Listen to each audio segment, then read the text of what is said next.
Hi there guys, in today's video we're going to be covering the cut, copy and paste options in VinylCut.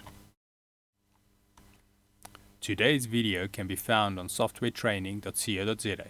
Software Training's website has lots of videos about how to solve specific software problems in real use cases. New videos uploaded daily. Okay, now once we're in VinylCut, having your object selected, we can click the cut button first. Now what this will do is once you click it, it will remove it as you see and it puts it in your clipboard, which will be a virtual memory. Then when you click paste, it will bring it back. Then next we'll have copy, which is similar to cut, but it will leave the original as well. So if we click that, copy, then we can click paste and it will bring it back.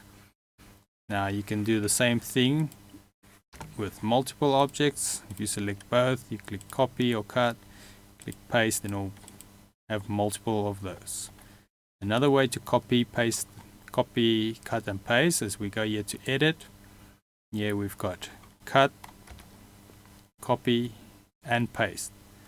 And then on the right here we can see it's Control X for cut, Control C for copy, Control V for paste.